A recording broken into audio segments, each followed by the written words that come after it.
Let's go to Niger next, as European nations have begun evacuating hundreds of citizens from the country.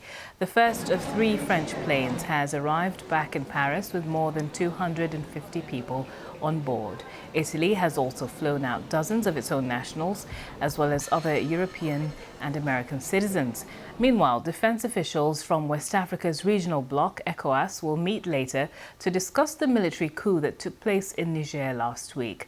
Some countries in the region have come to the new leadership's defense, including Burkina Faso, Mali and Guinea, declaring that any military intervention in the country would be considered a declaration of war. Niger is located in the Sahel region, which is a key region for Western countries in counterterrorism operations. Let's speak to our correspondent, Catherine Berhanga, who is following the story from Nairobi for us.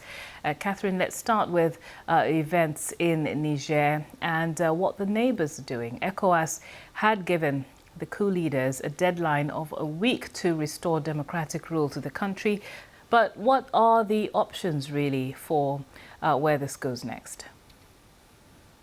Yes, Nancy, this is really a huge dilemma, not only for Niger's neighbours, so the ECOWAS grouping of nations there in East Africa, but also for international allies. This is because, as you say, Niger is a crucial country when it comes to fighting Islamist groups connected to ISIS and Al-Qaeda.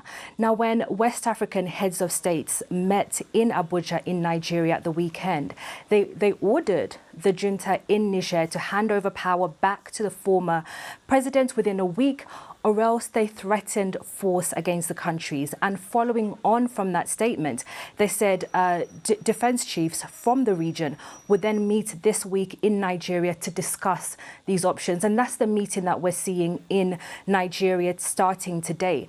But if you speak to analysts, if you speak to people who follow developments in the region, people do not believe that ECOWAS will go ahead and attack Niger to try and remove the military government. And then that leaves very few options on the table.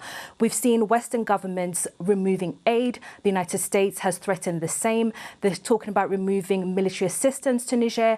So those are some of the options. But as we've seen in Burkina Faso, in neighboring Mali, even with those threats, the military juntas continue to stay in power and continue their dominance in the countries. And it's that threat from jihadists that's really exacerbating this issue, isn't it? Because countries like Mali and Burkina Faso are in solidarity with the coup leaders, having had coups there themselves. Yes, when these militaries have taken over power from civilian governments, they've often said the reason that they're doing this is because of the fight against Islamist groups not going in the right direction. They talk about the lack of equipment. They talk about the fact that there isn't enough political support for the fight against jihadists, and that's why they've taken power. It's the same thing that we're seeing in Niger right now. But what has happened, obviously, is that then you do have continued instability in some of these countries. So in Burkina Faso, in Mali, even though the military has taken over, you do still see attacks from the Islamist groups.